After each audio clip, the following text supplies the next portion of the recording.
Hey, everybody, welcome to the Grow Yourself Podcast. I'm your host, Kevin McNulty, and this is your personal development school of growth, where each week my guests and I will bring and break down big ideas and practices that will help you learn, grow, and succeed in life. Thanks for checking us out. Now let the growth begin. Hey, everybody, welcome to another episode of Grow Yourself, your personal development school of growth. Listen, I have to say that, um, this modern day era, if you want to say it that way, I think there are so many benefits to all of that which we are doing, with respect to technology and all of these other sorts of things. But there's also an argument to be made that figuring out your life, I guess, is, you know, I guess depending on your age and your experience in life, it can be more complicated. And I think in part because maybe the first and most obvious thing is that we are very distracted with a lot of different things relative to technology, but it's not just the technology itself, it's what the technology is either teaching us to do or how it's changing what I like to say our mind's culture, the way we think about things, the way that we see the world, the culture in our head that causes us to behave and talk and again think in certain ways. And so, I like to say that we're somewhat in a like a scrolling society where, everything is more of a scroll, a sound bite, and these sorts of things. And, you know, and so, this idea of of carrying out the life that you want in a more intentional way, I guess I just think it's getting a little bit harder. And so I've invited a really interesting and intriguing guest who talks to this notion, if you will, and a lot more. So I'd like to introduce Lucy Cronly. She's author of The Right Shoes, A Journey of Self-Discovery and Meaningful Connections. And by the way, one of the things that really attracted me to her was this idea that she's combining these two topics of self-discovery and meaningful connections. And I really want to explore this with her. I think I get it. I've read some excerpts from her book. But the other thing that I really like is the metaphor, the right shoes. Now, when I think about the right shoes, frankly, I think about my wife because all of our nearly 40 years, I've just heard her in a lot of different, different capacities, I guess you will, talk about the right shoes. I even listen to my daughters and how they will bring, especially my youngest daughter, she wears these, these heels that are, 4, 5 inches, which I don't get, but she'll also carry another pair of shoes with her. And, and so that, I mean, that's a real world thing, but the idea of using that as a metaphor, for living life and having the right shoes, being more intentional about them is really, really intriguing. So Lucy Cronly is an accredited life coach, author, expert in helping people reconnect with themselves and the world around them, drawing from neuroscience and scientific therapy and holistic coaching. Lucy works with individuals and teams to foster deeper awareness, resilience, and meaningful change. She's the author, as I had mentioned, of the book, The Right Shoes, A Journey of Self-Discovery and Meaningful Connection, a book that uses an everyday metaphor, if you will, um, and storytelling to help readers ask better questions and cultivate richer relationships. So, whether she's coaching, facilitating breakthroughs, or writing with empathy and humor, Lucy creates space for people to pause, reflect, and live life more intentionally. And so it is my pleasure to have Lucy Cronly here on Grow Yourself. Lucy, thank you so much for joining us. Hi, Kevin. It's lovely to join you today. Thank you for the invite onto your podcast. Oh, it's just my pleasure, And by the way, we spoke earlier. I know you're coming to us from Ireland, and Yeah. I just love interacting with international people, and so it's really an hmm extra pleasure to have you here. all the way Yeah. from Ireland.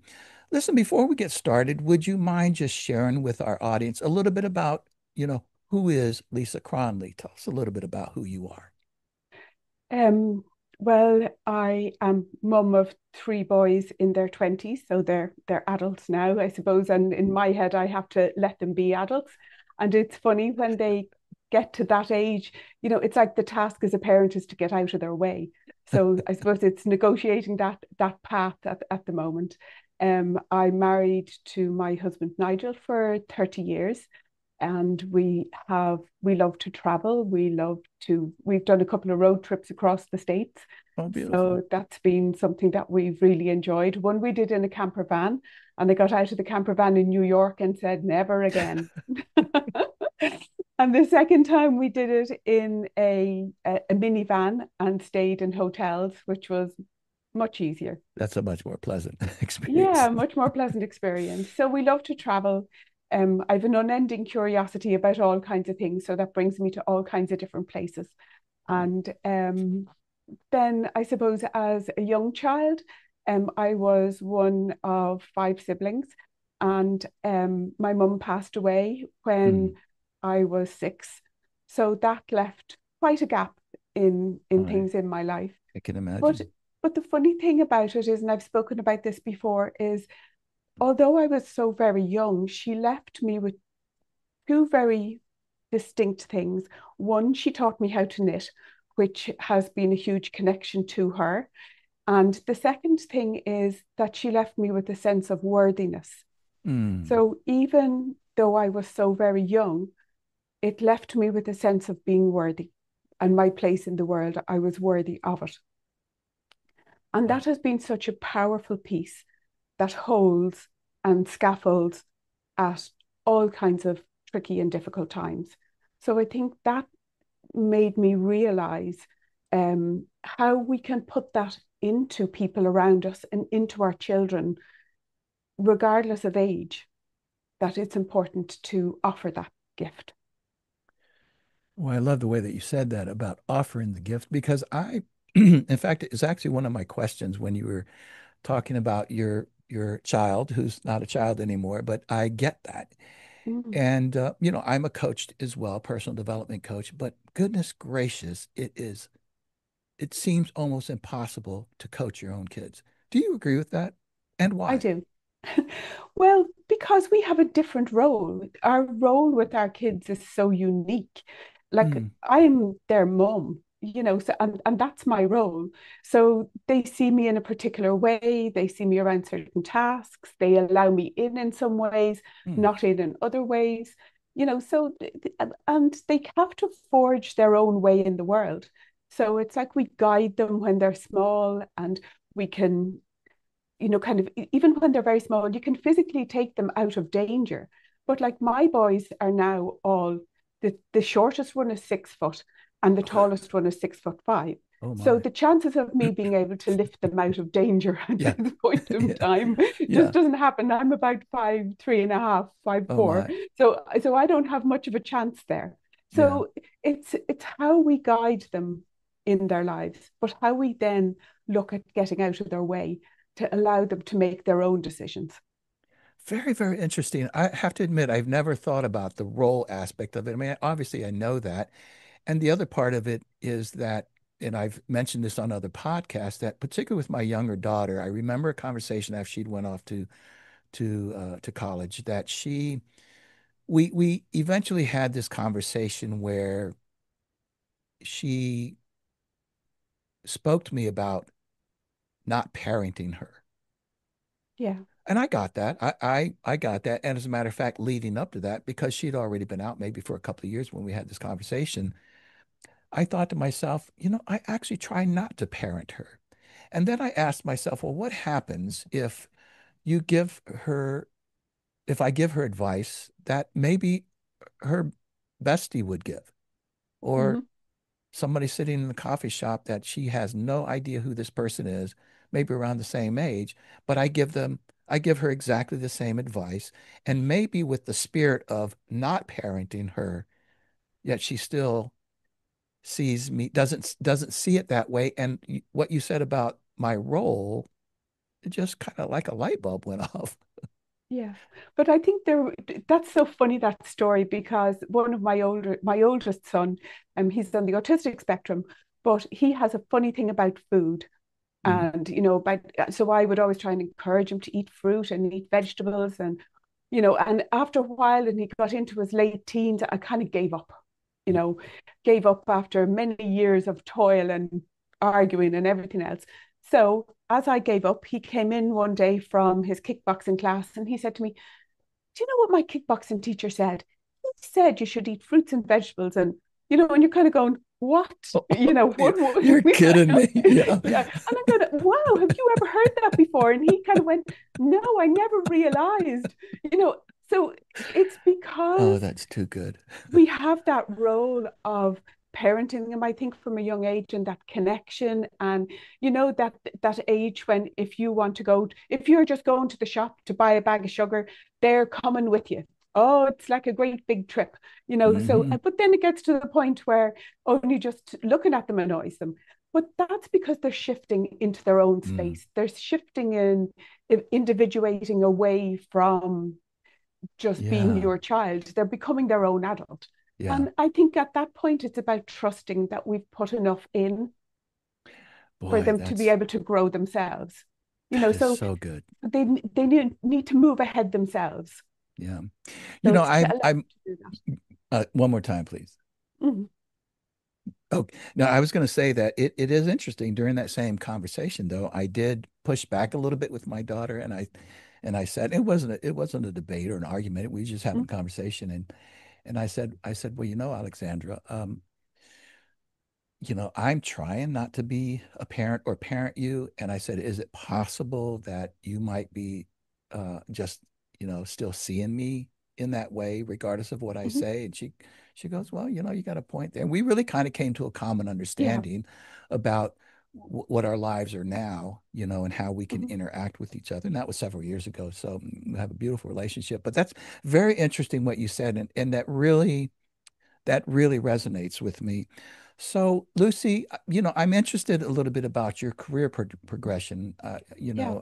I believe you were involved in residential living. I think you've worked with some Yeah. youth it, from a counseling, I believe, therapeutic I, standpoint.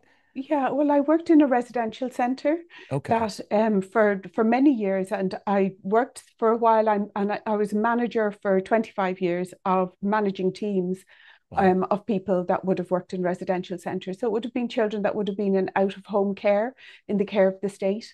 I see. And we would have had groups of children come in that we would then have had to look after 24 hours a day, 7 days a week, 365 days of the year. So it was a home away from home.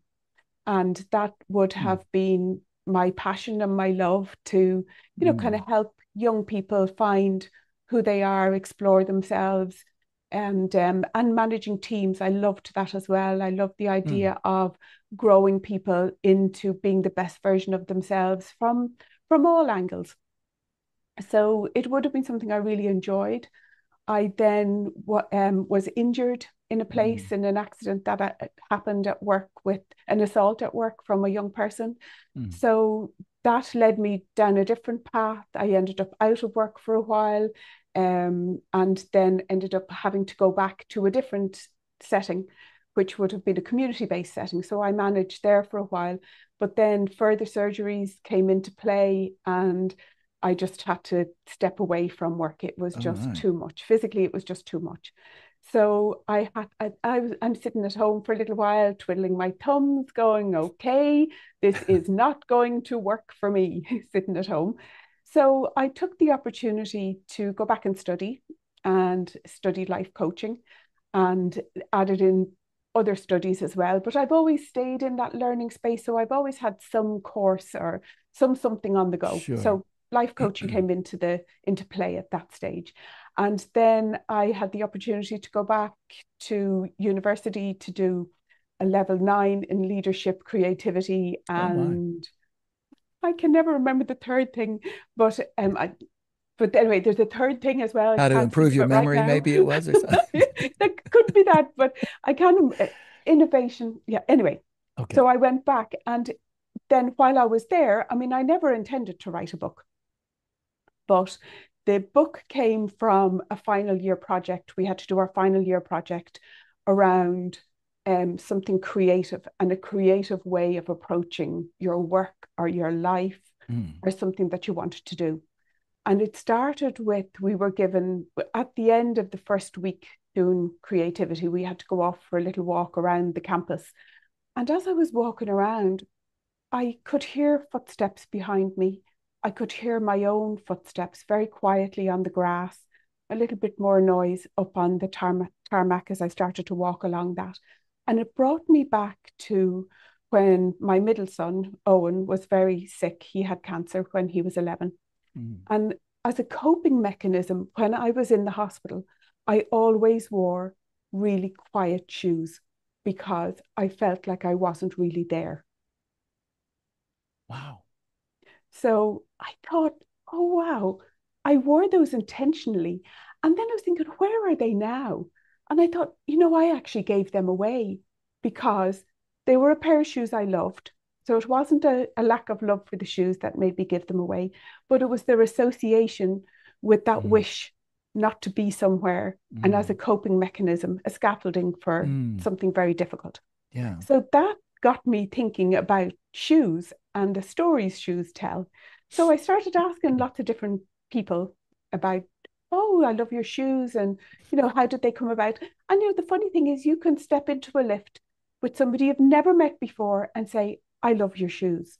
They notice something about them and they'll tell you a story. Well, this is how they came into my life and this is why I picked them. And, so you connect with somebody over and they tell you a story about themselves so very quickly through something that seems very it's not intrusive in any way to tell a story about your shoes, but yet No. it can tell a lot about you. Wow. What a brilliant idea. I mean, I just immediately get that Yeah. if you asked like either my wife or my two daughters, where did you get that pair of shoes or why did you get them? You're exactly right. A whole story comes out behind that. Yeah. Whether it's why they bought them or, like for an event or whether it had to do with why it looked, a certain way, and then Hmm. if you just, follow up with a couple of very brief questions, suddenly you're immersed in this conversation, aren't you? Yeah. Yeah. And you learn so much about You learn somebody. so much. So it was like, how can I harness that? So it was the idea of the right shoes. And then I thought, the more I thought about shoes, I thought, well, I can have an exactly the same pair of shoes. They started off the same as somebody else. I can buy them in the same size as somebody else. But the way I wear them and where I wear them and the intention I wear them with makes them uniquely mine. That is, So, mm, so it's like if we can actually take the intentions that we chose shoes with, we bought them with, we acquired them, however they came into our lives, if it came in as a present or as a gift or whatever way they've come in. It's if we can take the intentions that are we actually associate with them and incorporate them into our choosing of each day, it can actually be something very powerful. so the question is sort of like, what shoes am I going to wear today? Yeah. So it's like, how do I want to show up? Do I Very want interesting. to feel like I'm not really there and wear a pair of quiet shoes? Or the experience of wearing a pair of noisy shoes? Some days you want to show up and be That's heard, true. That's true. you know? And So, I was going to say that I think many people would probably likely, no, many people might wear the same shoes every day, mhm, but maybe to your point, and that I assume that's fine, right? If yeah, that's the shoes they want to wear, but to understand that they can have different intentions for a particular day or yeah, wear different shoes, that just opens things up. So it's not as though wearing the same shoes is wrong, but mhm, understanding that there are other sets of shoes. What a beautiful metaphor. yeah. Well, it's funny because I had that conversation with my husband when I was chatting to him about it. And I said to him, and about shoes and how we wear them. And he said, well, what does that say about me? I've bought the same pair of shoes for the last 20 years. And I said to him, but the shoes that you bought 20 years ago The technology in them has changed. The fabric in them has changed. Wow. So actually, there's been a tiny incremental difference in between each pair of shoes that you have bought, which means the shoes you started off with are completely different to the shoes that you're buying now. So all that change happened without you fully realizing.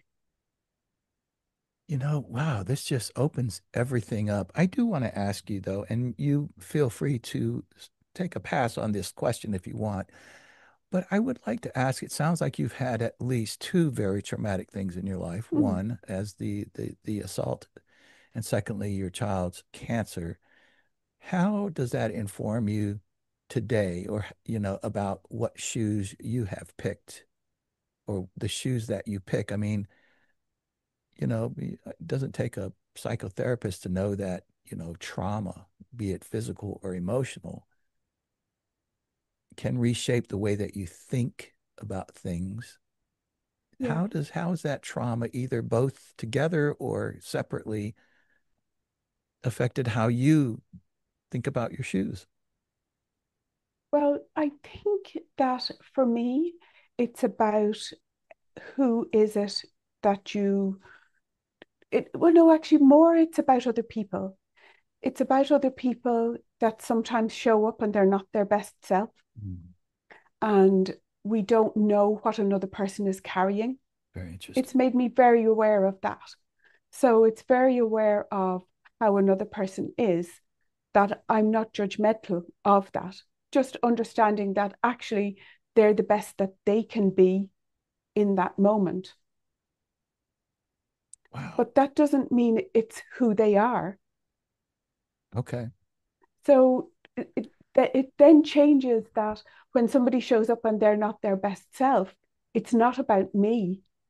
It's not about me saying, oh, they don't like me or they don't, making it about me. It's actually about what is happening in that person's life that they are showing up as they're showing up today.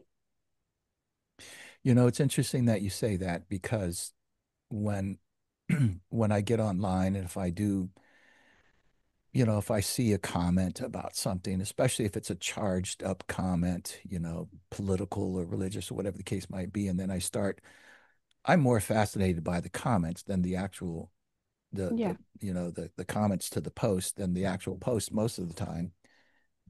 And I think to myself, and I know I'm this way as well, is that I can read a comment by somebody and think to myself, what a hideous person.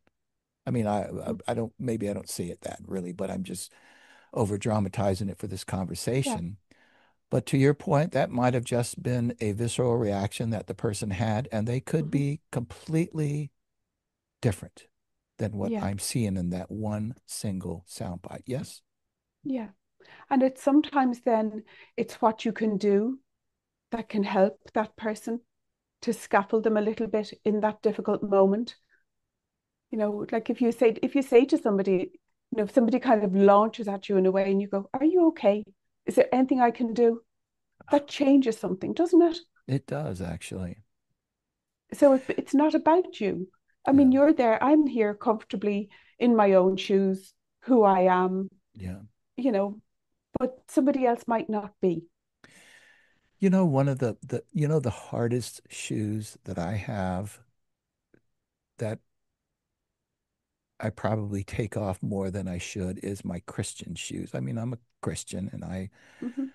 I practice the followings, I try to practice the followings of Jesus.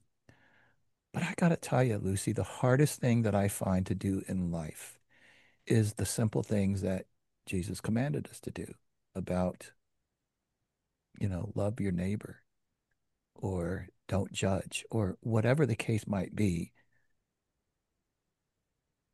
In the moment, I don't, I don't know.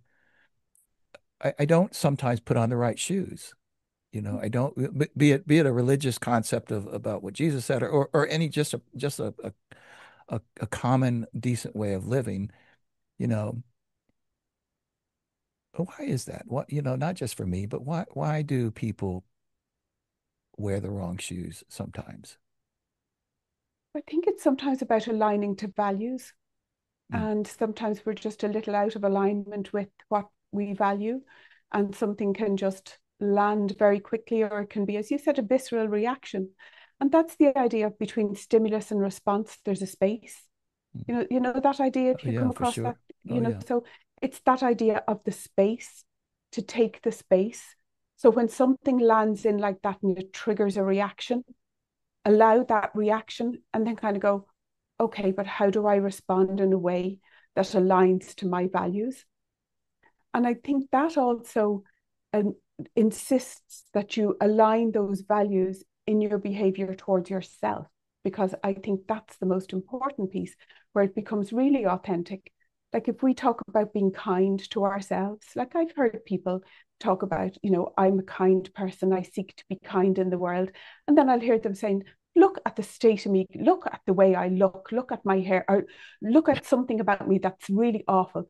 And they say something really awful about themselves that they'd never say about another person. But if we're going to actually really live to that value of kindness, we need to change the things that we sometimes say to ourselves. I think that's where it starts. So then you become used to adjusting your language to be in line with your values. Wow, that's pretty powerful. I think about even early on what you said, using that's the idea of the space between stimulus and response, and that part of what I hear you suggesting is that in that space, maybe ask yourself metaphorically, okay, before I respond to this, what shoes should I put Mm, on? yeah. And then if you ask that question, then you refer to your values or the Mm-hmm. universal principles that you live by. I say that again, you can say it however you want. I say that I'm a follower of Jesus Christ, or you can say, I, if somebody asked, are you a decent person? I would say yes. Are you a kind person? Yes. Okay, so then, all right, then put those Yeah. shoes on, right? Yeah. Wow. So it brings a gentleness, doesn't it? It It brings something really different. does. But, Yeah. and to your And there's point, though, great it power in allows, that. please, please, please. Yeah. Sorry, there's great power in that. Yeah. Like we think kindness or empathy or gentleness are like something that can be pushed over. But actually, I think when they're authentic, they're actually rock solid in their determination to make something better. Wow. So, Lucy, we are maybe in a very hyper connected world. Mm, Yet some would argue that we are more disconnected than ever. yeah. Why is that? Well, like you alluded to earlier, when people are scrolling online and they see a comment online and they Mm, react in a way that they feel a little anonymous, they don't feel quite so seen, they feel like they're hidden behind something, or there's a mm, visceral reaction. They're not real connections with another person. They're not something that says, I see you, I hear you, I'm listening, I'm interested, I'm curious. And they're the things that connect people. wow. So, w- you know, why, so how do you, again, maybe we're back to exactly what you just said before that in terms of aligning with your principles, because I think you're right. And part of what came to my head when you mentioned that was, you know, we may, we, I literally look at the digital world, whether it's Mm-hmm, Facebook or LinkedIn, Instagram, whatever it is, X, that we create at least one alter ego, mm-hmm, and that we adjust our personality to, let's say, the platform. So on LinkedIn tends to be a little bit more professional, Facebook's a little bit more personal. And so I think for a lot of people that those are, that we put on this alter ego, if you see, let's say, a meme or a comment where people say, you know, life is so good. And then I'm on Facebook and I might say, you're exactly right. It's a beautiful world, but actually what I'm feeling is that mm-hmm. my life is horrible right now. Yeah. You see, so I'm talking out of a completely different, almost ego state, I guess you could say, in that sense. So are we back to aligning to our values and principles to even set that straight that while the conversation might be different on LinkedIn than Facebook, who shows up, what shoes you wear, should be relatively the same shoes here versus there. Again, the topic might be different, I guess. I don't know. I might be confusing the metaphor. Yeah. Well, you see, I think when you're talking about when you're on LinkedIn, you're stepping in as a professional person. Yeah. So you're stepping in a role that you have. And I think it does have to be all authentic and aligned to values. I think other than that, it doesn't ring true. So it has to ring true in that. But then it's also what do you share? Like some people share when terrible things happen or what. Yeah. So it's about aligning to what you want to share, Yeah. what you're seeking, what you're looking for Yeah. in that. I mean, technology is amazing. Look at where we are. Like I'm in Ireland, you're in the US, and we're It's able to have incredible. this conversation. So it's amazing. The technology is actually amazing. It's how we use it, what we do with it, what we're seeking. When like one of the things that you're talking about there on social media is that idea of comparison. Mm. And like Brene Brown tells us, comparison is the thief of joy. Well, And it is so true because if you start comparing yourself to other people, you're always going to find somebody younger, nicer hair, better this, nicer that, whatever. You're always going to find what you're looking for. mm. And it takes away from the value of who you are and what you've got. Because the reality of it is, there is nobody anywhere else in the entire world who is the same as you, who views the world the way you do. So it's about drilling down into what is the gift that you have to offer into the world. What is the amazing thing about you? What is the powerful thing about you? So find that bit, and then when you're winning, because you're winning when you're striving to learn a little bit more, engage a little bit more, think a little bit more every day. So strive for those things yourself, not in comparison to somebody else. And that's interesting because you intentionally or not, well, you've moved back to this idea of being intentional Yeah. with the things that you do. So strive, strive. I think if you strive, then there's an Mm-hmm. intentionality behind that. Yes. I think, you know, as opposed to just showing up and just falling in line or just doing whatever you do, striving suggests that there's a purpose behind what you're doing. I, Mm-hmm. I think. Do you agree with Yes. that? Yes. Tell me this, when you talk about the title of your book, The Right Shoes, A Journey of Self-Discovery and Meaningful Connections, can you Mm-hmm. bridge those two things for me? As I said in my Okay. monologue, that I just thought that was an interesting a connection of two ideas there that, I mean, I could make sense of it, but I've not quite heard that before. And I think it's a Okay. very interesting concept. Okay. Well, I think before you go anywhere on a journey, like if you think about a map, when you take out a map, what's the first thing that you do? It's You been a figure long out time where since you I've are. taken out a map. That's true. No, that's a You good figure point. out where you are, don't you? You go to, Yeah, well, look, no, where that's am true. I Okay, on yeah. this? Yeah, yeah, yeah, yeah. Okay. Yeah. So then what you look at is you look at maybe somewhere that you want to go and you look at how that connects to where you are.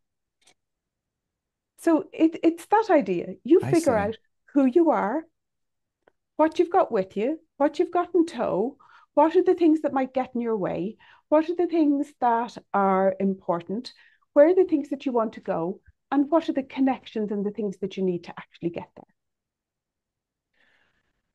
Very, very interesting. So again, you're making this point of which is I know is sort of a premise for like life coaching is, if people, and I'm sure you probably have used this before as I do when people say, well, tell me what a life coach or a coach does. And I simply say, well, it's just a matter of understanding where you're at right now and where you're going Yeah. and connecting those two things. And because as you well know, as a coach, we, depending on how you approach it, you could, you ask a person, how can I help you? Or what can I do for you? Why are we talking? And they may say, well, I just want to live a more meaningful life. Yeah. Okay, so there's the start, right? Hmm. So as a coach, you could ask one of two questions, but I'll make the assumption that you can begin to. So let's talk about where you're at right now. Yeah. That's looking at the map and figuring out where you're at, right? Yeah. Figuring out where you're at. And then you see there's an extra element to the journey with the idea of the right shoes. So it's what shoes Mm, will you put on to make the journey? Will they be running shoes or walking Yeah. shoes? Are they running shoes? Are they walking shoes? Do you want somebody to walk with you, alongside you? Do you want to go on your own? Do you have shoes already that you can wear? Do you have shoes that you'll definitely not wear? What are those things? Like the funny thing that started to happen when people started to buy my book was I started to get photographs of people's shoe collections I love saying to that. me, what do these say about me? So I was getting all these photographs. So it was so much fun because it was back to what story are you telling about each pair of those shoes? And sometimes, like I'd say to people, and it's in my book about looking to do a shoe audit. So gather up all your shoes Oh, that's and too look at good. the shoes that still serve you, that take you good places, that you want to hang on to. And what are the shoes that you take out and you go, well, I wore them at such a particular time. Oh, my feet were better there. My knees didn't hurt so much. They didn't hurt my hips. My back was better. So we have all these shoes and we hold on to them, but they tell a story of not something that's really helpful. They were wonderful at the time, but they're not so wonderful anymore. We'll probably never wear them again. So why are they taking up the space? Oh, no. Because we could get something else that would serve us so much Yeah. better if we cleared that space. We'd also be able to offer a gift of happiness to somebody else by passing them on. I got to tell you, this is a brilliant, brilliant piece that you're bringing out here. And I'll tell you why I got so excited about it. So back in May, the middle of May, my wife and I went to Switzerland for about 3 weeks. Mm-hmm. The the discussion of shoes was probably one of the ones that we had the most with each other. What shoes Okay. will we take? Mm-hmm. Because there were different aspects of of this journey. Part of it was staying in a city. The other part was staying in which a lot of concrete. Another Yeah. part was going up into the Alps and staying in the Alps for a certain period of time. We we wanted to involve some sophistication, just Mm-hmm. some point in time where we went to a nice restaurant and bar and dressed up a little bit and that sort of thing. And Yeah. the amount of discussion that we put into the shoes, first of all, I will say, to your point, was well worth it Mm-hmm. because I believe we both only ended up with two pairs of shoes, I believe, for Yeah. 3 weeks. And especially when you have a vastly different goals, when it comes to hiking versus walking Yeah. on concrete versus going somewhere sophisticated. But the point that I want to make here, Lucy, is this idea of how much we talked about shoes and how even down to miserable it could have been had we chose the wrong shoes. So was the conversation actually about shoes or was it about how you wanted to show up? Exactly. Mm-hmm. But And the whether conversation about shoes allows that, doesn't it? it It really allows does. the anxiety, it allows the potential, it allows the possibility for fun, the possibility for adventure. It allows all of that in conversations about shoes that are not really threatening in any way No. and they're very accessible. When I first saw your book, I thought, oh wow, this is pretty brilliant. This is a really great metaphor, but I didn't know it was this good. Okay. Well, there you go. It just opens up such great thinking Yeah. when you start putting it into practical sort of ideas or whatever the case might be. So Lucy, just slightly switching on you here, you talk about the power of pause, I believe, Yeah. and you've studied neuroscience, and of course you have coaching tools, So, talk about a little bit about the power of pause, and maybe that's a little bit about what we just talked about, but I'd like to hear from Yeah. you about that. Well, when I think about pause, I always think about, you know, the when I'm trying to explain it to somebody, I always think about it as if you fall into cold water. Mm. The advice that we get about falling into cold water is let the cold water shock pass. Just float for a minute. Just Oh my. let your body adjust to what's happened before you react. Because if you start to kick and swim and try to move really fast, you're just going to drop your body temperature. So if you just settle just for a second, just allow yourself to settle into the space and then make a purposeful move towards something. So that's what I think about when I think about pause.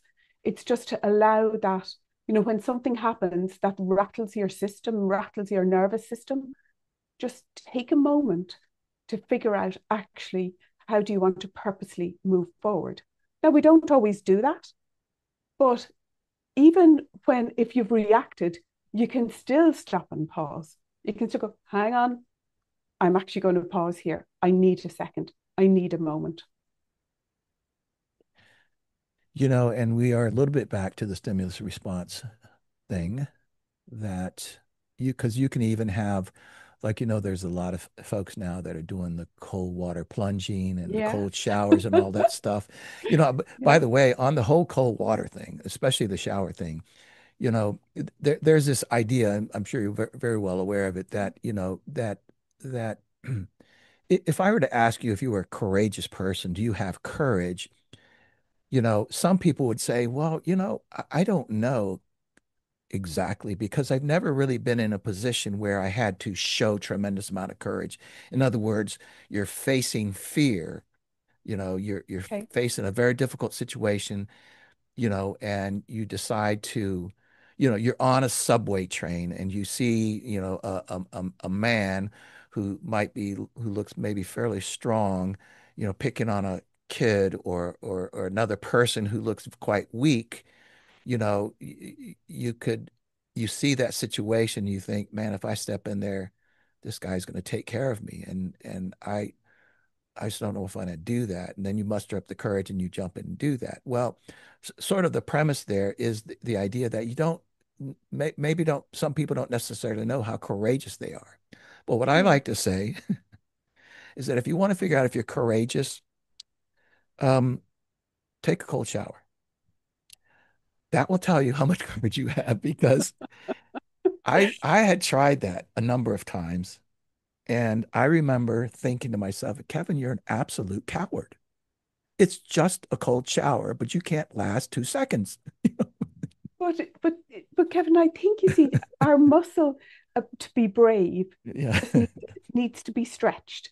Okay. Agree. And I think we can purposely stretch it. Yes. Like one of the things I did this year, and it was before I was having my book launch, and I was kind of going, oh, I'm going to get up and I'm going to speak about my book and my work and all that kind of stuff, which was different. I'm happy to get up and speak about lots of other different Sure. things, but this was something different Yeah. and a little more precious. And I wanted to stretch.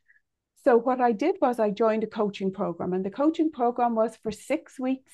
You practice a song, and then on the seventh week, you get up on the stage in front of family and friends and a full audience, and you sing your song. That is I am bold. not a singer. Okay, let's just be clear. I'm not going to be taking it up as a career ever, but it was about stretching myself to do something outside of my comfort zone. That's bravery. So bravery is in the everyday. It's in the every time you kind of go, oh, I don't know how I feel about doing this, and you do it anyway. But the interesting thing there is that your intention is to Mm-hmm. stretch. It's not to Yeah, get up and sing like, you know, Yeah. like Adele or something like this, But that wasn't right? going to happen. No, well, that's what I'm saying though. Yeah. So you're, so you could focus your efforts on that, because Mhm. as you were saying that, I was thinking to myself, well, there's plenty of people who are not that great singers, but they're great storytellers. Yeah. And so you could get up with with some semblance of singing, but Hmm. really with the intention of telling a story. And maybe people go, wow, I mean, that was incredible. You told an Yeah. amazing story while you were singing. And they may not say anything about your singing because it was so horrific, but they didn't even pay attention to that. But it's my story about my Yes. singing.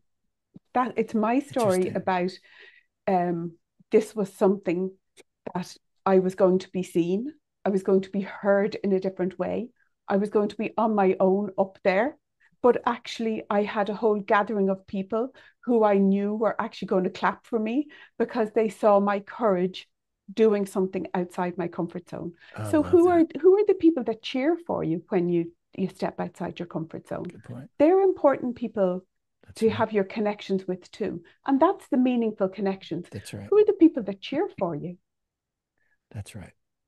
You know, like we all have people in our lives, and all you have to do is show up and you make them happy. You don't have to do anything else. You just have to show up. And there's people that show up in your life, they appear into the room, and you're just so delighted to see them. Yes, that's true. So it's You're taken, absolutely right. yeah. So it's about knowing who those people are. And that's where your time and your effort and your energy and your intentions go. So, Lucy, let's talk about self-discovery. Mhm. Just on its face, how would you define self-discovery? I mean, again, most of us can assume what that means. How Yeah. would you define, you know, not even a formal definition, but how would you define self-discovery? For me, it's about taking pause to figure out who you are, how you think, how you talk to yourself. Because if you think about the voice that you hear the most in your life, the voice that you hear most in your life is your own.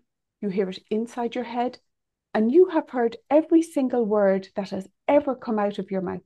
You are the only person That's who incredible. has that. So you're with yourself all of the time. And if you speak unkindly to yourself, then you have somebody unkind with you that you have nurtured and grown yourself.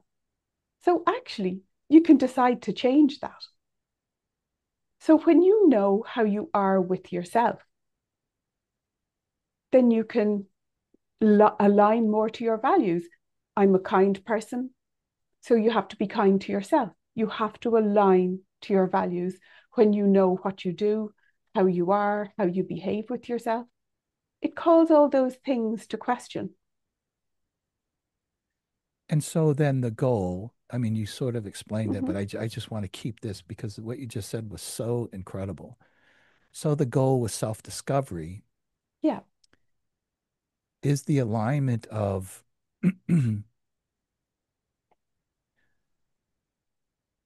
I guess, who you are, I'll use that term loosely, uh, versus who you want to be, or, Yeah. you know, because it's an odd thing, but who you are is not necessarily who you want to be. I mean, when I'm Yeah. unkind to somebody, I might even say that's not who I am. Mm-hmm. But you can say it's who I was right then in the moment. Okay. And I was out of alignment with my values. Love And that. then it becomes a wisdom and an information as to how you can create pause to show up in your values the next time. And this is where growth takes place. Yeah. Growth. Yes. This is where it sounds like, at least to some degree, and it's unfortunately been a little bit of an overcooked statement, this idea of Mm-hmm. bringing the best version of yourself. Yeah. But what you're saying goes directly to that idea, is Yeah. that you can show up to a place Mm-hmm. and let's say a party or conversation, and depending on what happens with the conversation, you can show up with the best version of yourself or the worst version of yourself. Mm-hmm. Yeah. And you're saying to I guess, first of all, and this is something I've worked on with many people and many companies that, and it's not very easy to do. And this is the whole idea of values clarification.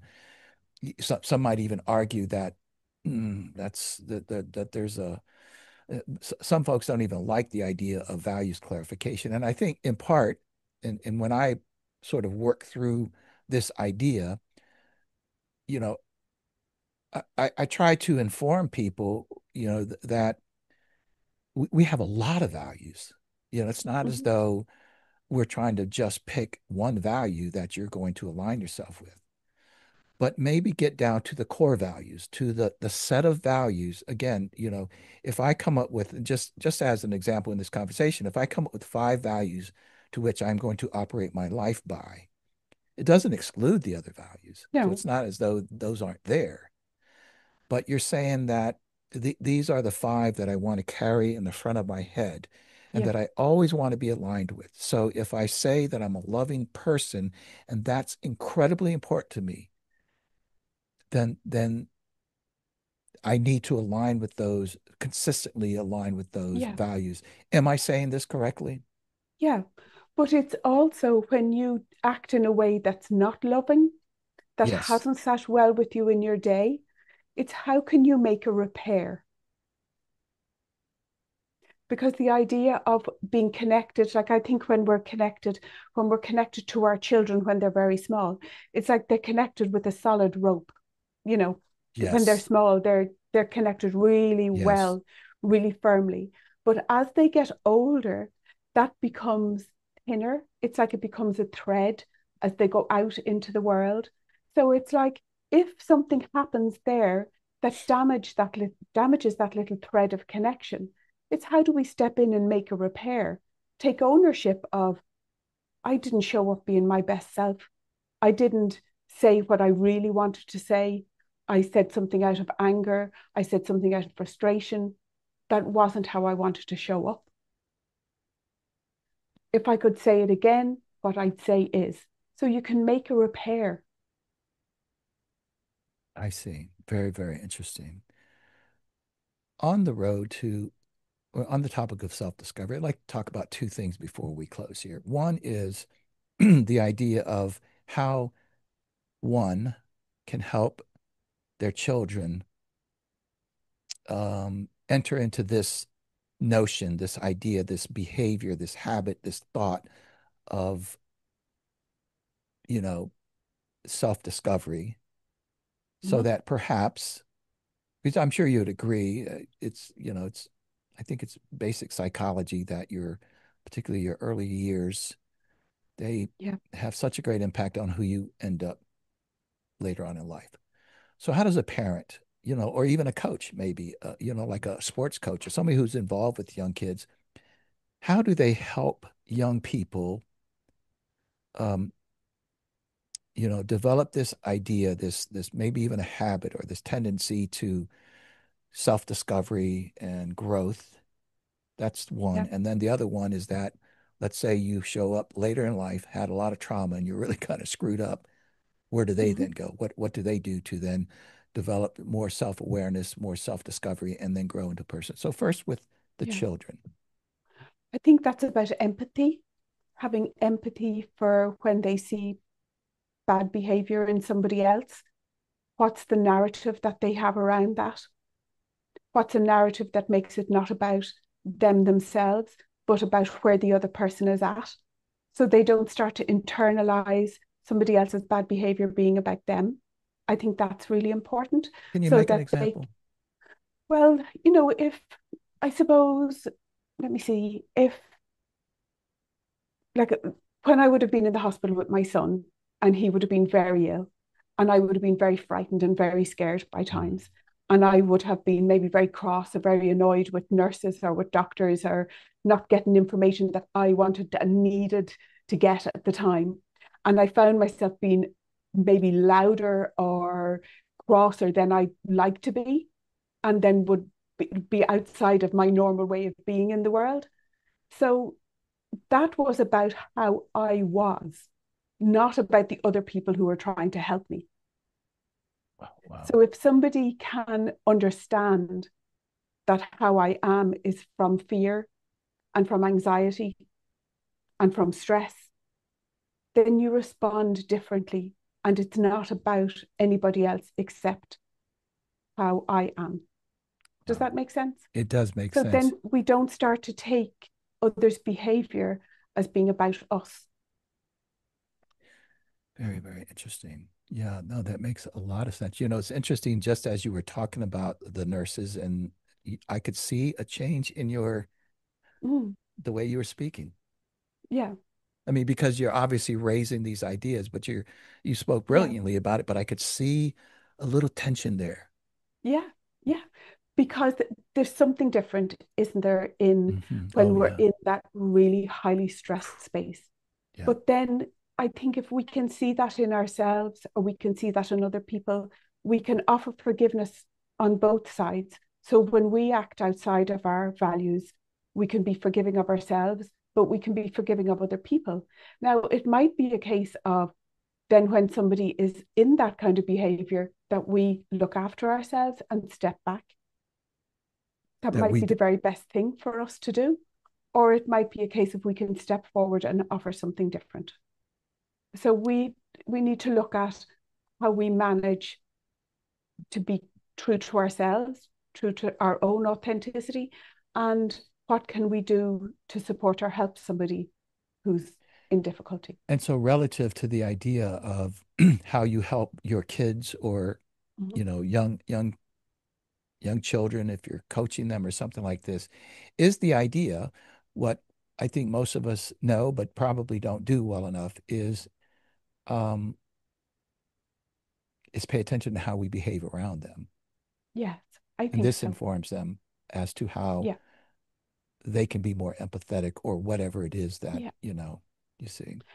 yeah. It's also about the things we say to ourselves around young children. Like if we tell young children it's important to be honest, or it's important to be kind, or it's important to be authentic, but then we show up with behavior that doesn't show that, then they're getting a completely different message. They're saying it's important to be kind to other people, but it's not important to be kind to ourselves.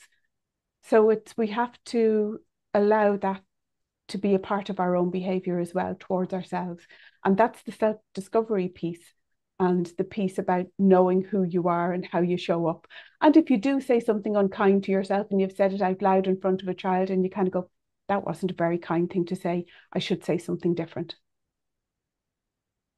You know, wow. And again, I can think about both of my children, well, when they were children. And I'd say, especially my youngest, she was always watching. Mm, I've caught her watching me. I've yeah, caught her watching other people, just standing in the background. And you've seen toddlers that do that. They're just standing there, sort of rocking, and they're looking there. You can see that they're processing what you're saying or doing. yeah, And yeah, so it's nice to sit down with them with an ice cream cone and say, Alexandra or Christina, my other daughter, or Kevin, my son, you should be nice to people. mm, That's one yeah, thing. And then you get up from there and you're rude to someone. mm, That I think they pay attention to the behavior more than they do what you're saying to them. yeah, because they have to align. They have to align. Yeah, that must be the way to do that, as Yeah, opposed to. So then what about people, Lucy, who have grown up, they've had a lot of trauma or whatever it is, lived in certain conditions, maybe bad parenting, doesn't matter what it is, but they've turned out sufficiently much worse than either they would like or other people around them would like or whatever the case might be. They're a difficult person or they're not getting anywhere with their life. What now? What do they do? They're 30 years old, they're 40 years old. yeah. How do they embark on this road for self-discovery? Where do they start? I always think it's about the small steps that you take, because sometimes when we're in a really difficult space, we look to make a giant leap. We look to do something really big. And if you think about it, like even if you have a piece of paper in front of you, if you draw 4 big steps from the bottom of the page to the top of the page, that gets you to the top of the page. It might get you there a little bit more quickly. But if you stop and you actually draw 200 tiny steps to the top of the page, you're still going to get to the top of the page.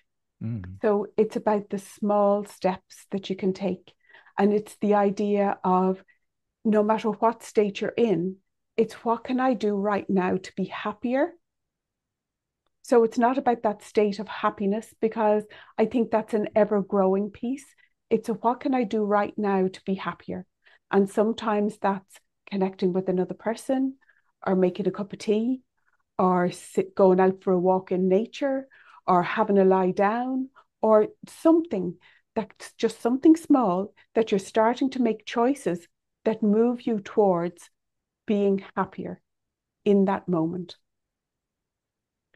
And I think it's keeping it in the small moments when you're starting off instead of reaching for the big things. Because if your goal is to be happy, Mm-hmm. I mean, there's still some definitions that need to be thought through. But if your goal is to be really happy, that can be overwhelming. Yeah. It's, vague at best, but still you can go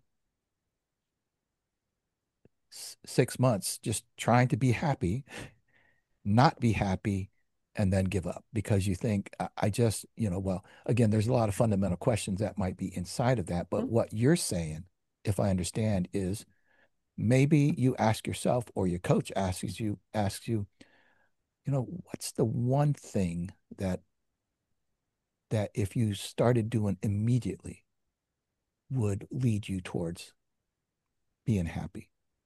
Something Happier. like that, or happier. Happier. Yeah, Yeah. happier. So it's a happier, because you can always be happier and happier again and happier again. It's not a finite state. Whereas happier Mm, is a journey. very, very nice. Very, very nice. I could ask you 1,000 more questions. I say this from time to time to some guests. I've really enjoyed many, many of my guests. Now there's from time to time I get a guest like you that, just seems to be able to go deep. I mean, you seem to have the ideas or maybe the answers. I don't want to set you up here. That just tells me this person has been on their journey. They've done the work. They understand it, and then you're able to teach it to other people. You know, Yeah. and I really appreciate that about you. Oh, thank you. Yeah. Real quick, Lucy, can you, I would like to, do you have a book in front of you? I see it behind you there, Yeah. but I have a copy of it here. there it is. Is that One little photo? bit. There you go, right there. Yes, Yeah. perfect. Yes. Now let It's me on ask, Amazon. it's on Amazon. Yeah, but I Yeah. want to ask you, there's a table of contents in there, right? Hmm. Can we do this fairly quickly? Hmm. Can you Yeah. just can you just read the head, the chapter, and then Okay. briefly say something about the chapter? Okay. Just one thing about the chapter. Let me see. So it starts off with how the book came about, which is the story of just how it happened, Okay. and then the idea of who should read the book. So Who that's should? really opening it up to people taking some ownership of their story is really what it's about. And then it's my promise to you to look at what it is that I'm looking to offer people in the book. There's a little bit about me then, and then it's my gift to you. So it's the idea of what I'm offering people. And then the introduction about what the book's about. Then we talk about shoes that bring joy, admiring somebody's shoes, and what comes What is along that with that. about? What is that about admiring somebody's shoes? It's about taking the opportunity to see something about somebody and to Mm, comment on it and to see what conversation might flow from there. So it's an opportunity to connect with somebody. I love that. Yeah. And then it's shoes that explore difficult things.